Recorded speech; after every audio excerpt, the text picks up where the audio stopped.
Hi there, it's time for my annual April Fool's question and answer project video thing, whatever you call this. Like every year I ask people to send in questions they want me to answer for April Fools because I like doing that instead of pranking people, I guess. So, yes, I know the Sonic the Movie Dissected has been taken down, just when I wanted to move on with the April Fool's projects, so I didn't have time to fix it yet, but we're working on it. I got someone else to help me out with the editing, so that might save some time, I hope. But first, for this video, I'm going to answer some questions people have sent me to answer. Sonic related, and a couple I forgot in yesterday's video, but are still mildly Sonic related, so here we go. I'm doing this video without having scripted my answers beforehand, which I usually do, so sorry if I sound a little more unfocused this time. I'm just really busy to script them out. So let's get to it. The questions you asked me. BB1, we have no idea what's going to happen next for Sonic. What are your expectations for Sonic's next reveal / game? And if they already announced it, no, they haven't. Alright, so word on the streets is that there's a new cartoon series coming up from the makers who did the Sonic Mania adventures. And the Sonic Adventure remake rumors are, they keep popping up everywhere, so. Yeah, as for the cartoon, I can't really say much of it. I mean, it seems very likely, and because those cartoons that have been made, Sonic Mania Adventure, were very popular. So I wouldn't be surprised if they do something with that. I hope they do it kind of in the tone of the Sonic the Movie OVA movie, kind of. Like, still with some world building and characterization and adventure included, because if it's gonna be another comedy focused project, I'm not gonna have much interest in it. I'm kind of burned out on all the comedy. I mean, comedy's fine. I mean, the OVA movie also has a lot of comedy, but comedy as a flavor, as a guest aspect of it. That is the core central being of the project. But we'll see. Yeah, the winds are really blowing towards Sonic Adventure. I really think Sonic Adventure-esque is coming. Everyone is kind of expecting it. The most obvious one would be a full-blown Sonic Adventure remake. After all, that's kind of the trend these days, isn't it? Pick up games from the early 3D era and give them a do-over. Happened Spyro, Crash, Nintendo's doing it a lot, so why wouldn't Sega jump on that bandwagon? Makes a lot of sense. The only difference is that, unlike most of the other games that have been remade, Sonic Adventure is not really focused. It's a very chaotic game.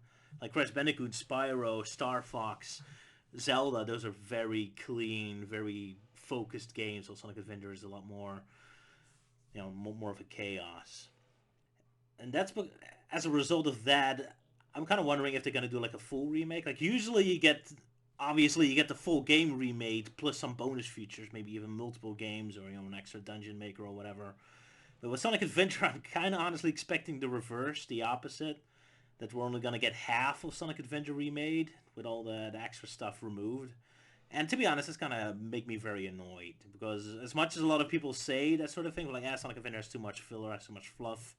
The Amy, the Big the Cat, their gameplay is not fun. It's filler. It's like, yeah, but that's the stuff that makes it an adventure. That's why it's Sonic Adventure. It isn't just Sonic 3D's action game. It's Sonic Adventure. It has an adventure element in it. You're exploring it. It has.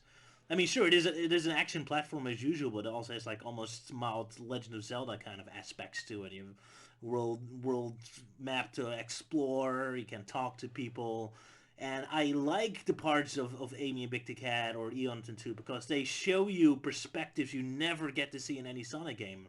Like, how often do you actually get to witness the world from the perspective of a Dr. Eggman robot and actually walk around Dr. Eggman's base and interact and live your life in Dr. Eggman's base? It's an awesome concept. I love being Amy and not being like the big super epic hero in the super epic adventure, but just more being of a civilian caught up in a smaller adventure and the kind of like infiltrating Dr. Eggman's base and kind of not being strong enough to really do it Sonic style, so you kind of have to sneak around and run away scared for big monsters. Like it's a perspective you just never get in any Sonic game, and that's the stuff that really that's why Sonic Adventure is really the world building. When you think of what the Sonic characters are like and what their world is like. Sonic Adventure is usually the basis, but that's the one that really created the foundation where everything is built on. It's because of those quote unquote filler aspects. So if they're gonna eliminate all of that and just turn into Sonic only, just action platformer, and just basically turn it into another,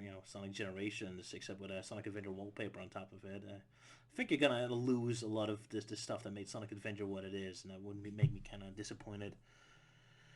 But we'll see. There's just rumors. But yeah, and they're probably gonna do Sonic Mania-ish. Sega would be really stupid if they don't follow that up. Then again, Sega is really stupid, so who knows? That said, if they're gonna do another Sonic Mania, I wouldn't have much hope for it. I think the first Sonic Mania was very good because it was below the radar because Sega didn't really take it seriously. They had a bunch of enthusiastic fans to do it for them, so that they're like, okay, fine, do whatever. Here's a low budget, but now it's a big success. Now probably they're gonna breathe into their necks a lot more. So and if there's going to be a Sonic Mania 2, I'm really worried. I really wish that someone would interview Izuka and really ask him what he thinks what made Sonic Mania better than Sonic 4, while Sonic Mania is such a success critically and Sonic 4 is such a failure, because honestly, I have no idea this guy actually knows. He probably blames it on something stupid. Because I've heard Izuka say that he didn't have any plans for Sonic Mania 2 or wasn't interested in it because he didn't have any ideas for it, which is kind of dumb because Sonic Mania 2 just first of all let Whitehead or let the original team figure out the ideas. Like all you need to do is just send Sonic on a new classic adventure, but instead of relying on the past, just send him on a new adventure. But I really think Izuka still thinks of Sonic Mania as an extension of Sonic Generations, and he's kind of stuck in that mindset. But yeah, that's of course probably not what we want, because much as those projects I mentioned could be fun, like a Sonic Adventure remake, a new cartoon show, Sonic Mania 2, what we really want is the next big game, and for that I have absolutely no idea what's going to happen next. Like the actual new, brand new project. I think I said it before and I'm going to say it again. This is the first time in Sonic's entire history where I feel there's no flow, there's no momentum going. Like there was always like a game they followed up on, like, oh, let's do Sonic 1 again but better, let's do Sonic Adventure again but better, let's do Sonic Unleashed again but better, of course with very questionable results. But there was always like a main game. There was like the big like direction of the series, and on each game would be like a variation of that. I think at this point we don't really have that. There's not really like a main game they're gonna follow up on. Like, I think the Sonic Unleashed direction has died with forces. Sonic Lost World was a dud. I have no idea. I really expect the next new game to be an entirely new direction. I hope it's gonna be like something like the Sonic Adventure, Sonic Unleashed, like a big new game that's really gonna give Sonic like a new solid direction. Because honestly, I'm really tired of the direction we're in right now. Of course, that said, a new direction doesn't necessarily mean a good direction. It can still be a more horrible direction. Because that's tend to be a theme with the Sonic series. Like the games when they were released, wasn't very impressed. I was kind of bored of them. I was like, Sonic Elite, Sonic Heroes, Sonic Chronicles, Sonic Black Knight. Those are all games that during their release I didn't have much respect for them. But years later, you kind of look back at them and was like, oh man, they actually did have a lot of good stuff going on. So who knows? Maybe the next direction we'll get makes me suddenly wish back for a new Sonic Colors or whatever. All some of those games, I do remember them fondly just because the new direction is even worse. Who knows? We'll see. But yeah, I think we're gonna get a bunch of more filler games, just remakes, remasters, just a bunch of cheap stuff, and I hope that that's because they're building up towards a very big, very exciting new direction, and they just need some time for it. But we'll see. Melting Man. Do a dissected on the Sonic Rivals games. It feels like you usually ignore or disregard them whenever you very briefly mention them on Sonic Dissected. Yes, I haven't been very nice towards the Sonic Rivals games. Of course, almost all handheld Sonic games always have the tendency to fall between the cracks. They always the games that people have a hard time remembering. Although I usually do put some effort in remembering the Game Gear games, the Advance games, even the Sonic Boom games and Rush games, because it's nostalgia or I spend a lot of time with them. But Sonic Rivals, that's definitely the series that I keep forgetting exists. I kind of missed out on them when they were first released because it was very late on the PSP train. And when I finally did buy Sonic Rivals 2 immediately, in fact, I just didn't like the game at all. But right, what's interesting about the Sonic Rivals games is that they're very much like an early warning for the future of Sonic because they remind me a lot of modern Sonic when you kind of look back at them. Starting with the gameplay, that's like a weird mix between two different styles that don't really mash. Like it's trying to do two things at the same time. Like one, it's like an action arcade game that's about racing or fighting each other.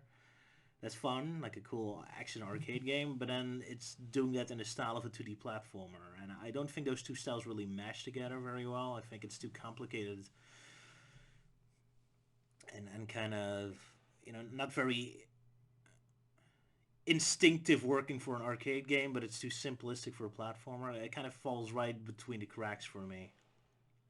I never really felt I had a nice control over the characters. I just maybe I haven't been nice. Maybe you should really play them again and give them more of a shot. I'm sure that if you play them a lot, it will feel better. But in the I haven't played them very long. It just they just immediately irritate me. And on top of that, it's also like a huge waste on story potential. Like especially the first game, it has an awesome concept. It takes place on Onyx, the future version of Angel Island that crashed down the ocean, traveled back in time. So there's immediately like an awesome mystery aspect to it. It's like, oh, what happened to Angel Island? What happened in the future? Why did it crash down? But it does absolutely nothing with that concept at all, and it's such a waste. Like you have Crystal Mountain Zone, which presumably is a future version of Ice Cap Zone, but you kind of look at it and it's like, okay, but what does it really do with that concept? Like, and how much is it the future version of Ice Cap Zone? Like, I don't really recognize anything from any version of Ice Cap Zone before.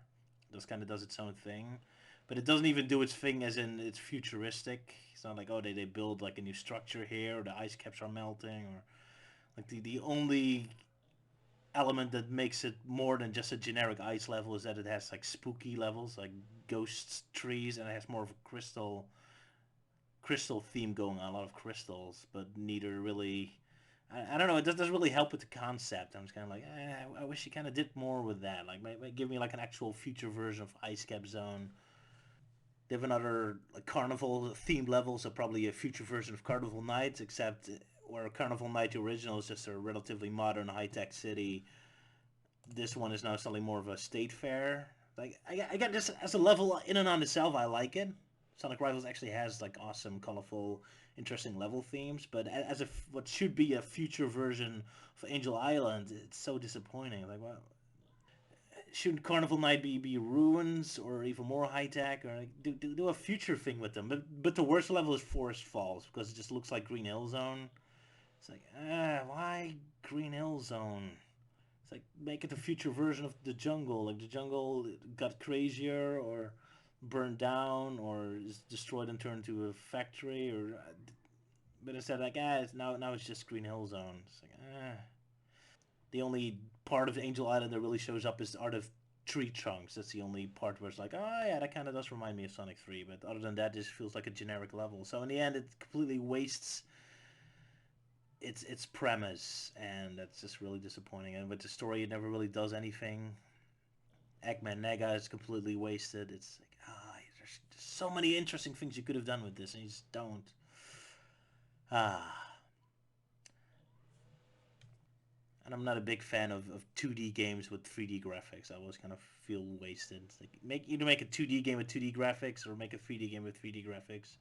I don't really see the point of 3D graphics with a 2D game. It's just confusing to me, and it just makes it all muddy. And honestly, I don't really like rival fights in Sonic games. They're never really fun to play. Now, when they happen in bigger games, especially story-driven games like Sonic Adventure, I do like them for the emotional impact they have, for the story value they provide. Like, oh, then our characters finally gonna have their big epic fight together, even though the gameplay is kind of iffy. But the story emotional value kind of carries me through. But when you make the whole game about that, it's like, okay, then I make the gameplay more fun. Like turn into Sonic Battles or Sonic the Fighter, the rival fights are never really fun. I never feel like I'm in control or there's like any specific gameplay thing you're doing. You're just kind of bashing the characters into each other until you will randomly win or lose. So I don't know. I'm not a huge fan of Sonic Rivals. I'm probably not very fair toward it. The game just never really gave me a reason to keep playing, to keep finding to really dig for more valuable elements of the game. So, sorry. All that said, the music and just the level themes in and on itself are kind of neat. So I do like them. It's just a larger context that kind of ruins it for me. Oof, and speaking of games I haven't given much respect, Nintendo fan dude, do Sonic Chronicles the Dark Brotherhood's official soundtrack dissection. Alright, so I did do a dissection on music in Sonic games before. I don't remember exactly all the stuff I said, but I probably wasn't very nice towards Sonic Chronicles if I said it. The tragedy about Sonic Chronicles is that the music is actually better. The problem is the compression. Like they use a very weird compression, probably out of lack of budget and time. There's a project on YouTube where they replaced the instruments. It's exactly the same song. It's not even like a remix or a remade. They grabbed the exact files from the original game. They just kind of swapped the instruments because they can do that because it was like a WAV file or something. And it immediately sounds a lot better. And another interesting thing about Sonic Chronicles is how they have a lot of remixes of other Sonic games, because I kind of mentioned that in the Sonic Dissected about music before, that I kind of love it when they reuse old songs from older Sonic games in a new context. And Sonic Chronicles does that a lot. Very often it doesn't even really make sense, like they're using a snow level for the city stage or something, but I don't know, it doesn't bother me too much. At first I thought it's only Richard Jacques music they remixed, because that's the composer of that game and he composed Sonic games before. So I thought he was just mostly, celebrating himself, but he actually does use songs also from other Sonic games. I think Sonic CD, Title Tempest had a couple remixes, which I don't think he worked on. So that's pretty awesome, but yeah. Sonic Chronicles, during the actual game, while you play the game, it's not very easy on the eyes. On the ears. Having listened to it before this question specifically, I did find a couple bits I like. Some of the battle music is nice, almost has a Jet Set Radio quality to it. Some of the original songs are nice too. I kind of like the atmospheric Green Hill Zone theme for a change. It's nice. It isn't the normal Green Hill Zone music for once. It has some nice bits in it. Nothing I really love, but obviously it had a lot more potential than what it really ended up being. So if you're curious, do look it up. And especially the remastered version on YouTube where they swap the instruments, much easier on the ears, and then you can actually focus on the actual music they created for the game instead of the horrible experimental crazy sounds they use in the actual game. Speed action. Dissect your response to the question you answered prior to this one. I used words coming out of my mouth by talking. And I actually searched the soundtrack on YouTube to listen beforehand, so I actually knew what I was talking about. So there you go. That's I dissected my response, I guess. The Droninja Chronicles. Dissect Big to Cat's research on frogs. That's Big's job. Big, can you come over here? A frog is a member of a diverse and largely carnivorous group of short-bodied, tailless amphibians composed of the order Anura, literally translated to without tail in Greek. The oldest known fossil, the proto-frog, appeared in the early Triassic period of Madagascar, but molecular clock dating suggests that the origins may extend further back to the Permian Age, 265 million years ago. Big, aren't you just reading the Wikipedia? I don't think that's your research, is it? No, I did the research myself. If you look carefully at the frog, you can truly see the ancient Greek name being explained to you. Right, just get out of here. So there you go. Dissected. It was all fake. Cosmic Fall. Shipping dissected. Technically should have had that in the other video because it's not really Sonic specific. And I don't think I know much about it. I mean, I guess it could be an interesting topic for a future video. Like why people get so upset about shipping. So involved in fictional relationships. I guess there's something very interesting there. But at the moment I don't really got anything. So sorry. I'll consider it for the future. Hats 96. What do you think about the general herd mentality when it comes to certain Sonic-related media? Having gone through many reviews, I've come to realize that for the most part, I'm just watching or reading the same review. For example, Sonic Adventure 2 reviews nowadays are either copy-pasted from Some Call Me Johnny, or they are defending the game from those points.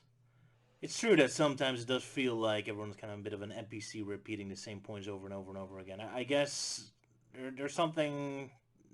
Like I've heard scientists say this, like steam engine time. It had specifically to do with inventions, but I think it works with ideas that during sometimes it's just an idea, a thought process that just lingers in the air and that everyone kind of agrees with it or everyone's kind of on the same board. But then when you need one specific person to really put it down in words, make like a nice video about it or say it in a nice punchy speech, where that general thought that everyone kind of had is suddenly like physicalized into a very specific catchphrase. Maybe I'm talking too abstract. Anyway, yeah, I do notice that a lot. In fact, it's kind of weird when I see my own points of view suddenly repeated in other people's mouths, where I'm always kind of wondering, like, whoa, are those people actually watchers of my videos, or is it just general knowledge that a lot of people have? Like, you're never quite sure. Especially when I started doing these videos, I thought I would, like, the thought process I had was relatively unique. I didn't see it appear very often, but now I do see it a lot, so now I'm kind of wondering, did I inspire people, or was that opinion among other people all along, and I just never noticed it before? Like, you never know. And sometimes there just are things a lot of people completely agree on. I think very often it also has to do with perspective, especially with Sonic Adventure 2, for example. Like, that game has such a specific way of how you look at it from like a game technical perspective, of more of an experience. Well, maybe not Sonic Adventure 2, but especially Sonic Adventure 1. It's such a game you can look from so many different perspectives, purely as a game, purely as a Sonic game, purely as a more experienced game, or like, do people actually approach it as an actual action adventure RPG kind of game, or just purely as a 3D Sonic game? So with especially a game like that, I'm sure that if you just give it to people, like, a lot of people will have a lot of different perspectives or different opinions on it, because it really depends on how you look at it. But when there's one very popular, strong reviewer or internet personality making a video about it, like, it immediately creates this one very specific angle a lot of people will approach it from and start agreeing on it. Because, a very clean, simple game, like a fighter or a racing game that has one very specific goal, everyone will approach it from the same direction. Like, is this racing game a good racing game? But Sonic Adventure is such a chaotic game with so many loose parts and different angles and weird things it's trying to do, that there's a lot more different ways how you can look at a game and what kind of opinion, conclusions you get out of it. And that's just one game, and I think the Sonic series in general has that problem, of course. It's so chaotic and there's so many different things it's attempting to do. Throwing people into it blind, you get a lot of different reactions, but as soon as certain people with a very strong opinion, like, I'll force a lot of people to introduce the people to the series in a very specific mindset, then that really cements itself into people's brains, So yeah, thanks, Game Grumps. Your perspective can have such a big impact on what elements are relevant or not. Either way, yeah, Some Call Me Johnny is, of course, a very popular, prominent YouTuber, so I'm sure a lot of the things he says become embedded in people's minds. I do think it's probably often an opinion they had themselves. It's just he said it in such a specific way that they kind of adapted literally. Although, on the other hand, I wouldn't be surprised that many people didn't play the game very often and just like his points of view. I mean, I'm guilty of that myself. I read Psalm Baby long ago in the past, and he had a lot of very funny articles about superheroes and the Silver Age and old cartoons, and I never really saw them and didn't really experience them a lot, but his articles were so funny that my understanding of those comics were very much mirror version of his jokes. Probably not very fair, and it gives me a very specific perspective on these things that is probably not entirely the truth. But yeah, that's just kind of how human minds work sometimes, I guess. King Keyrex, in your discussion with Sonic Forces, you mentioned how most people say Anthros can't work in serious stories, but seeing how Anthros can be used in a more representative way, like an animal form, do you think this mentality has more to do with the view as Anthros as childish, or the furry fandom turning into a fetish and as such make the general audience uncomfortable. That is a very interesting point. I think, like, first of all, it already has to do with what kind of anthros are you talking about. Like, Animal Farm or, say, Egyptian gods and such, they don't really look like anthros as we expect them. You know, don't really have those human forms. They are literally actual animals that just happen to be more intelligent and have more human emotions and motivations attached to them. But other than that, they still look like realistic animals. I think that works differently. You know, a lot of the more serious and respected stories and projects where animals are used in a serious way usually do keep this very realistic art style where animals still are very much animals and don't really look like, you know, the furry, the Anthro, the Sonic, the Mickey Mouse type characters. Probably just has to do with that kind of thing too. And not just Anthros, just cartoons in general. Like I said before in like the other video I did yesterday, very often when cartoons are meant to be serious, they also adapt a very realistic art style. Even though it's still stylized like anime or superheroes, it's clearly stylized, still it's clearly drawn, it's clearly, well, cartoon's probably not the right word, but it has abstract elements to it, but it's still very close to reality. You very rarely see something that's more stylized and cartoony and weird used in that way. I mean, it does happen, of course. In that specific video, I was talking about Samurai Jack. And of course, you do see anthros being used more seriously these days too. I mean, Beastars is a recent series, so I guess it is changing. Man, it probably has a lot to do with like how far you take the abstraction, like how realistic the characters look. And the thing with Sonic is, it just looks very close to Mickey Mouse, so I guess that's why most people don't take him very seriously. It's the cuteness factor, man. The cuteness factor. Does it make him look more creepy, like BoJack Horseman, or realistic, and you get a lot. You get away with a lot more, I guess. But make them more clean and cutesy looking with big eyes, and then you're in trouble. And I don't mind. Something doesn't need to be very serious, but again, I still like them more when they're still taking it a little bit more intense than just as Mickey Mouse. I mean, heck, even Mickey Mouse, I prefer him when there's like a little slightly more heavier subject, or they take them a little further. Like my favorite Mickey Mouse projects are always things like, you know, Runaway Brain, or you know, the more movies, more the action stories. Like those are always my preferred style, more so than really when he's 100% just silly innocent Mickey Mouse. I like it when there's like a little bit of a punch to it. But that's just me. But yeah, I'm sure that the furry fandom turning it into a fetish didn't really help, or at least it gives them more ammo to fight against it. Although I don't think it's really that important or has that much weight to it.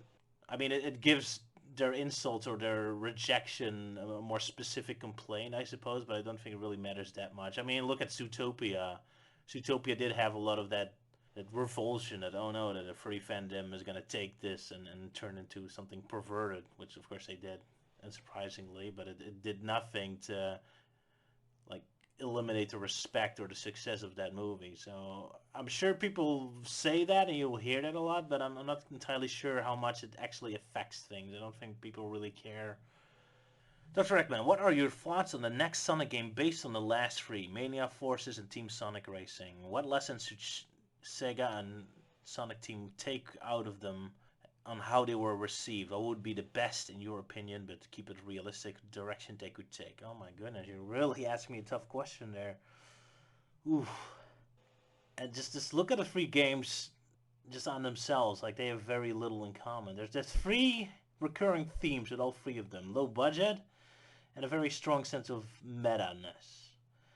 And it's kind of interesting. Well, Mania completely got away with a very low budget because it contained exactly the content you expect from that kind of game. Where Forces and Team Sonic Racing really did take a hit with the low budget. So I guess from my perspective, one important lesson is what kind of games can you get away with a low budget and what games you can't.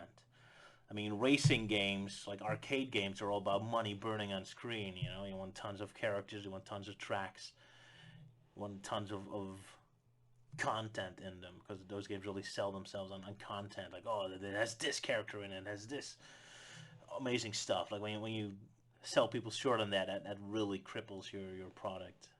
I mean, even Nintendo gets this. I mean, look at Smash Bros. Look at Mario Kart. You know, even those are tons of content. They're all selling themselves on all the crazy stuff you can get in these games.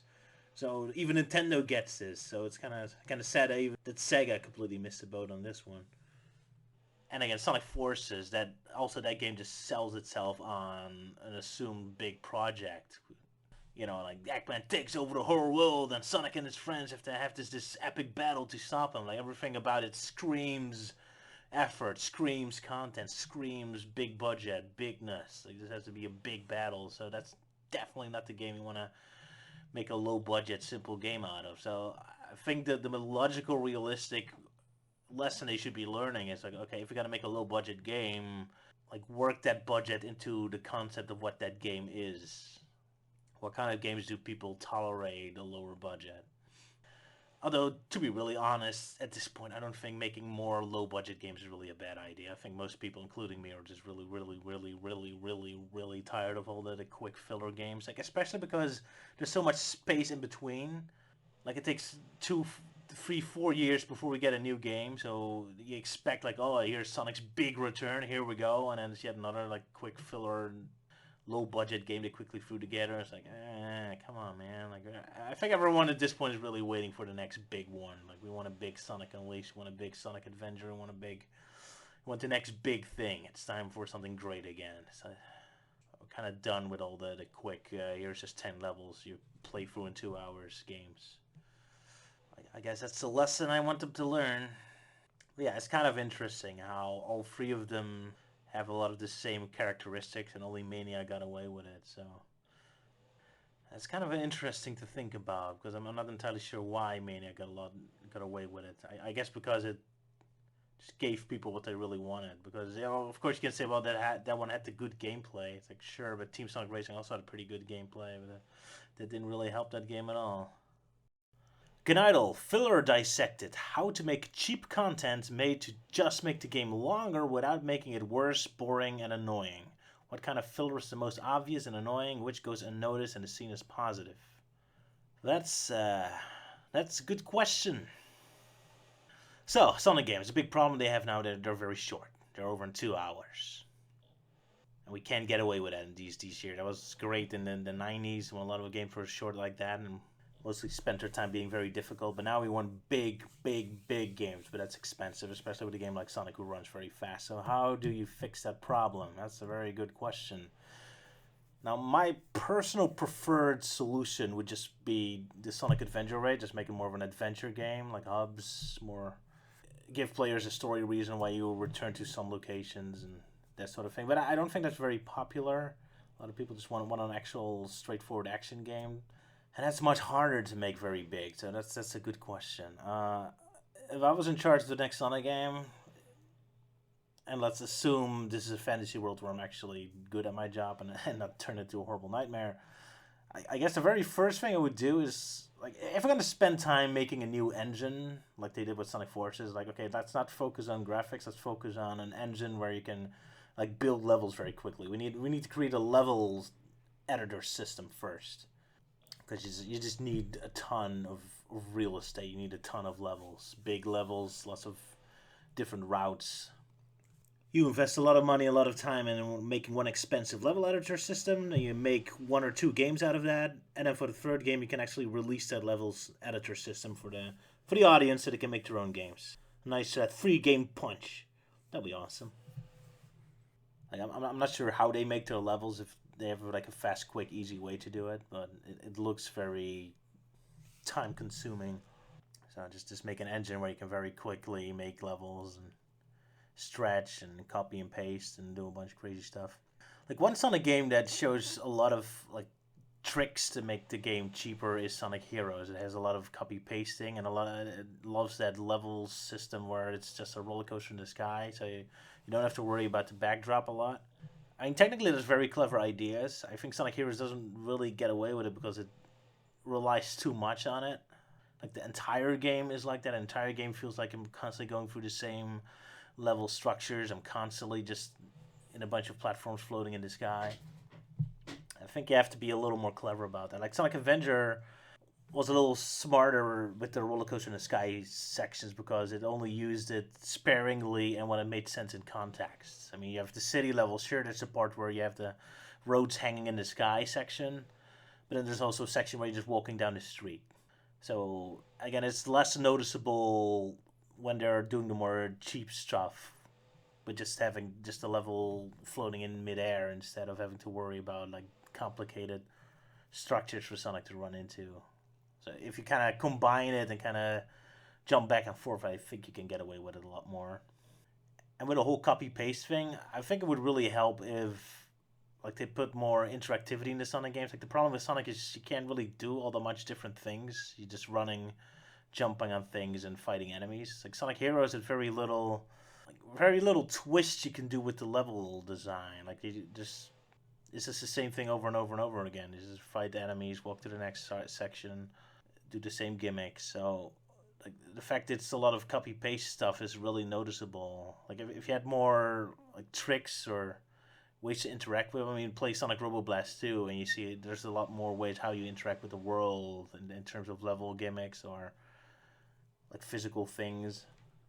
Sonic Robo Blast 2 does such a great job at making every room feel unique or have some sort of like visual or way how you interact with the platforming that you haven't seen before. Then again, it's probably very time consuming. I guess it's all about balance, you know. Like if every level has like 5 or 6 big rooms that are very unique and have a very unique gameplay style, and then in between those 5 rooms you have a lot more copy paste corridors and more cheap stuff. That would probably be a smarter idea. So a lot more. Like you need to balance that stuff out. One thing I also noticed, like you have Sonic Forces, right? And you have this very expensive looking background. They spend a lot of time making this beautiful city, and then it's barely used in the game at all. You only see it. Well, it's only used in this one street section of the game where you just walk through in 20 seconds. I was like, okay, usually Sonic games in each zone, each world is in its own little pocket dimension, right? It's like, okay, this is the ice level, this is the desert level, this is this level. It's like, what if you want to make the game a little more cheaper, you use more super locations? That instead of like each zone taking place in its own universe, you make like one central location where multiple levels take place. So kind of the idea of Sonic Adventure. Like Sonic Adventure has 3 main locations, right? You have Station Square, you have the jungle, the ruins, Mystic Ruins, and you have the Egg Carrier. But within those 3 superstructures, there's multiple levels. So I was thinking like if you like have a city as one of the main locations of your game, and it doesn't have to be like a generic Station Square style city. Like you can make it all fantasy and weird for more abstract Sonic locations, an Oriental city in the mountains or something. So then you spent once a lot of money, a lot of effort into making a super detailed, super spectacular, money burning on the screen, people pressing people with you flexing your muscles, expensive backdrop of this beautiful city. But then instead of just wasting it on one level, you have multiple zones taking place within the same location. Like let's say in the city, sure you have one streets level that takes place in the streets, but there's like a level where you're in a location, like maybe there's like a tropical swimming pool. You know, there's big tropical swimming pool locations, and maybe the one level where Eggman attacks the city with his egg fleet, and maybe there's one level that you're in the mountains above the city. So the actual level structure, like the actual area Sonic is genuinely walking on, the actual level system, you have to create that for scratch for each level anyway. So there you can have the unique visuals for the theme of the levels. Like if you're in the mountains, that's where you can create like the snowy pathways and the walls, so you get the snow level basically. But you only have to worry about the area Sonic is actually walking on. The actual level structure you had to build anyway. Well, the background is just recycling the same city again. So you only have to make that city once, and you can use it as the backdrop to multiple levels. So the level in the tropical swimming pool, you only have to build the actual rooms where the swimming pool and the decorations are in there, but it's relatively cheap. Instead of building a very expensive, complicated looking beach and jungle and an island area, all you have to do is just make the swimming pool rooms.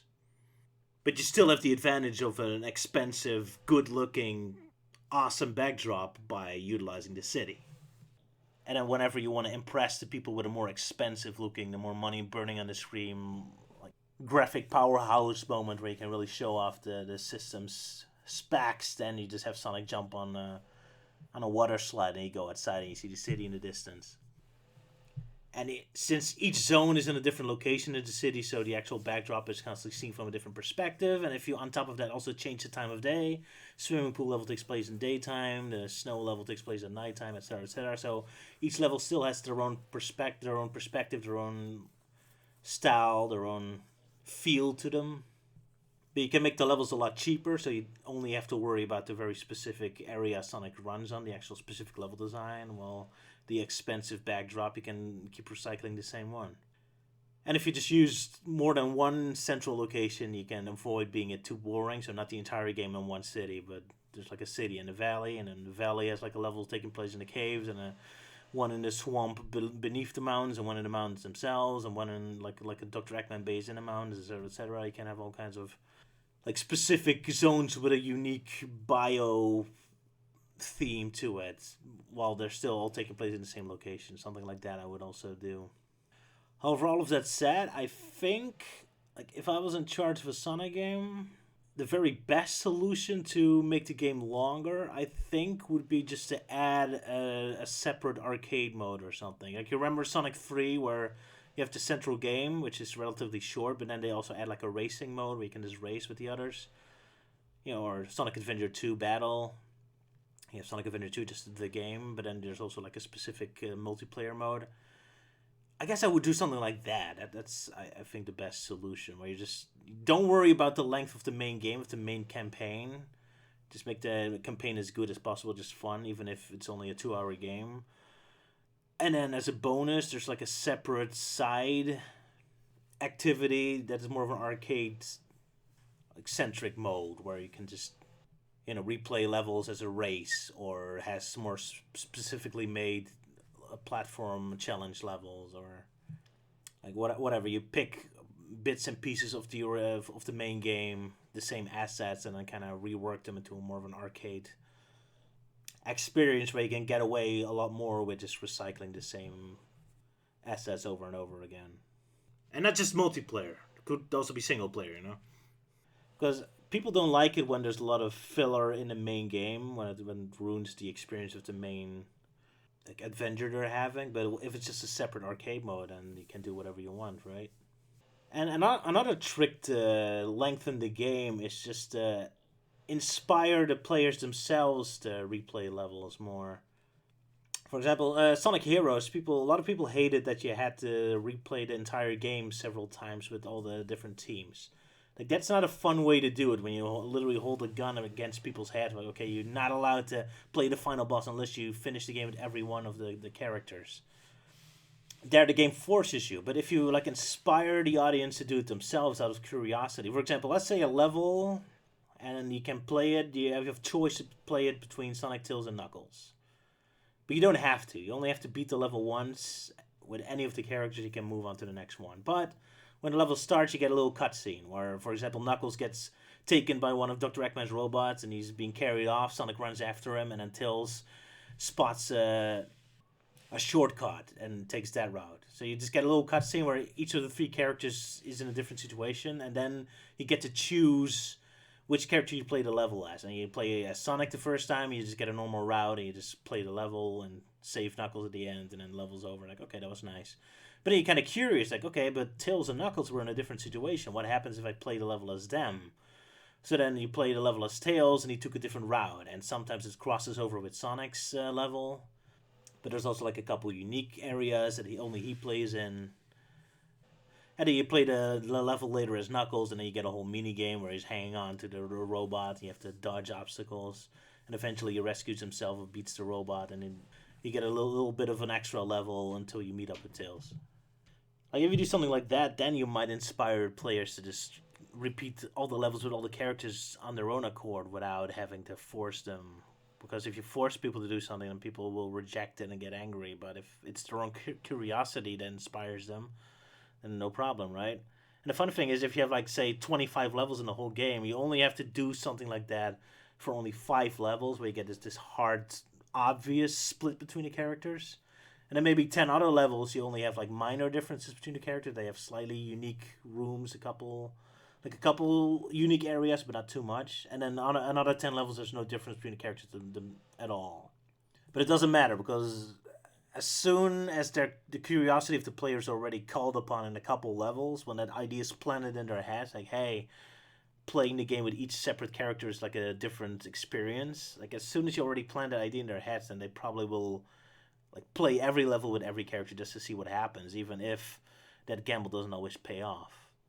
So yes, that one level that splits up in three very obvious routes will be extra expensive and difficult to make, but it will pay off and even have an effect in the levels that don't have those split routes, I think. So those are a bunch of ideas I had to lengthen the game. Little cheap tricks. Next question. Melting Man. Dissecting on Sonic literature books that aren't the comics. Sonic Dash, spin mangas, Sonic books by Golden Book, Sonic and Tails Deception, and Sonic and Tails of Terror. Man, I've never seen them, and I don't think I'm really that interested. Although I'm interested in the novelization of the Sonic movie. Very unlikely to happen. Sorry, Melting Man. I only have limited time. And speaking of Melting Man, next question. When are you going to fix the Sonic Dissected episodes that are blocked in America and possibly other areas of the world? Referring to Sonic Boom Identity Crisis 1 and Sonic Music Dissected. Man, I really hate the organization part of making videos. I just want to make videos. I want to be manager all the time. So if anyone else wants to figure that out, fine with me. But I really have no patience in trying to figure out what happened and what I did wrong. Especially with the music. Music is such a pain with YouTube to get it right. I'm not sure. I mean, Sonic music is always fair to use. Then again, I use a couple Adams Family and Beauty and the Beast tracks, I think. So maybe that got me in trouble. Look, I can send you the original files if you want. You can upload it somewhere else, but I really don't have the patience to figure this stuff out. Rain Pooper asks, I kind of want to see you take on the more ridiculous criticisms the movie has gotten. Not in a mocking way, like, oh, these ideas are not understanding the movie, but in a more fun, silly way that takes these criticisms very literally. For example, I've seen one article that, among other things, some of it involving Metal Sonic, yeah, go figure, claimed that the movie should have had Knuckles lead the Echidna Squad in the intro. Trouble is, Knuckles only 1 year older than Sonic, so he'd just be as much of a toddler as Sonic is. Besides, we don't even know if Knuckles was among those echidnas. It's not like they introduced themselves to Sonic, but oh well. Oh, that would be like a Khan moment. Remember in Star Trek Into Darkness where Khan is all like, my name is Khan. And everyone's like, oh, even though none of the characters has any idea what Khan is or has any relation to that character. That would be kind of like that. Like, my name is Knuckles. Purely it's like a meta moment where every idiot in the audience goes, oh my god, it's Knuckles. Well, Sonic as a character should just be like, huh? Okay, whatever. Anyway, the thought of bloodthirsty baby Knuckles, or Puggle Knuckles, as baby echidnas are actually called Puggles, commanding the assault with a cute toddler voice. So everything is just hilarious to me. Yes, it is. I almost kind of did something like that in the Sonic Adventure parody I did. I mean, in the original script I wrote, Baby Knuckles actually was more aggressive and actually joined in with attacking the Chows. Although in hindsight, I thought it was a little too dark, so I kind of made him more clumsy. But yeah, there are probably more complaints like that would lend themselves to comedy really well. Like, all right, yeah, I haven't seen many funny complaints. Although, like I said in the Sonic movie dissector, which you already watched, if that dissector wasn't deleted from YouTube. Like one of the most interesting things I found about the movie is listening to reviews and see how normie think about the Sonic series, which is usually pretty much exactly what you expect. Just the Mega Drive games were good, and that's about it.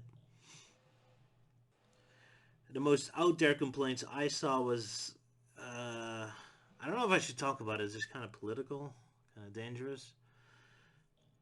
And what happens a lot is that I watch a video and it has very interesting points and a lot of observations I like, and I'm kind of with the reviewer like, oh yeah, that's kind of funny, well, that's kind of an interesting way to see at it. But then as the video progresses on, suddenly it becomes more political, and all of a sudden I realize, oh, I'm on an anti-women video or something where they get ranting, oh, women are evil and should stay in the kitchen and don't be action heroes. And you're like, whoa, wait, what kind of video am I watching now?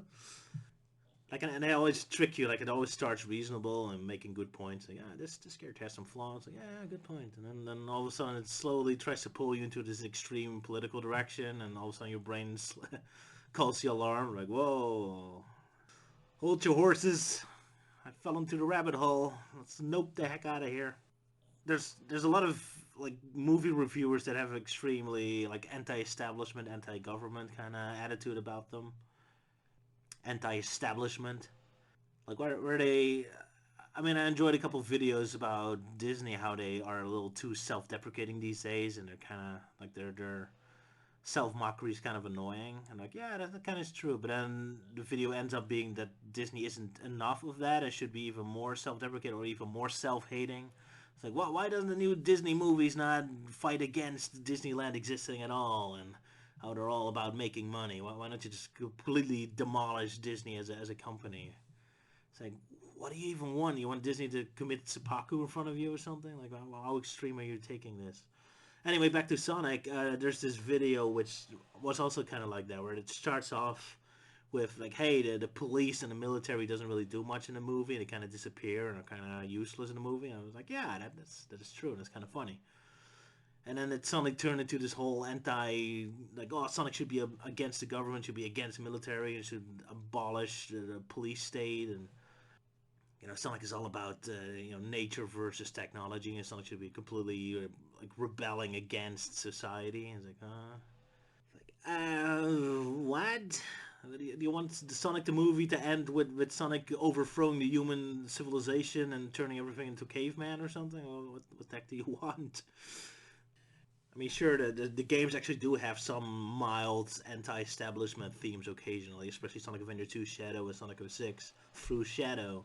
But even then, it never really goes full blown. Oh, Shadow, you have to like overthrow GON and become ruler of the world yourself, or become turn the world into a communistic regime or something. It's just humans are flawed. They do stupid things, but you have to forgive them because deep inside they're still nice. Like it's actually a little bit more hopeful than that. It doesn't, like it criticizes the establishment, sure, but it doesn't really want to overthrow it. So see the movie go, and those Sonic games already complain at it being too serious and too intense and too political. So take that and demand it to be even more extreme. It's like, huh, interesting take.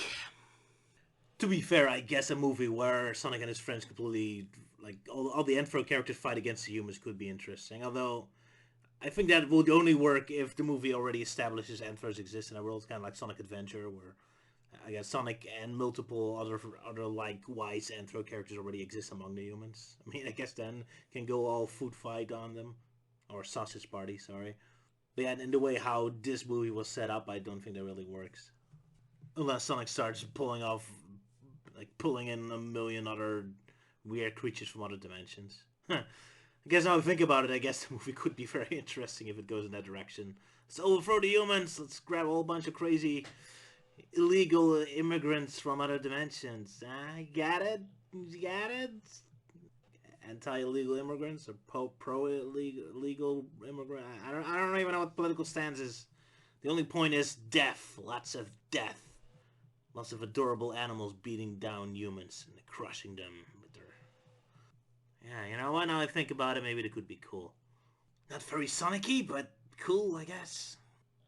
I mean, the most the most nature versus technology Sonic projects there are, Sonic CD. I mean, you have a good feature and a bad feature, so it's not really about the future of technology. It's about Robotnik corrupting everything. Or Sonic CTM, also very clear, like on nature versus technology. Like, sure, it kind of is there, but on the other hand, again, Sonic and Friends also use technology. You have Nicole and Rotor, the inventor, and the civilization they were in before Robotnik overtook them was also relatively modern looking. So it's not like, oh, they're against technology. They're just against Robotnik abusing it. So, yeah, that was the most extreme movie criticism I run into, but it didn't really inspire me. I mean, it does inspire me, but it's probably too political to... I'm probably dancing on a minefield if I talk too much about it, so I'll stop. Anyway, those were the questions you asked me this year. So see you all next year again, I guess. I mean, this is a long video, so... I need to finish one more cartoon, and then I'll see how much my buddy who's editing the Sonic movie dissector for me, how far he is in getting a more YouTube friendly version of that up. So see you all in the future. Bye bye.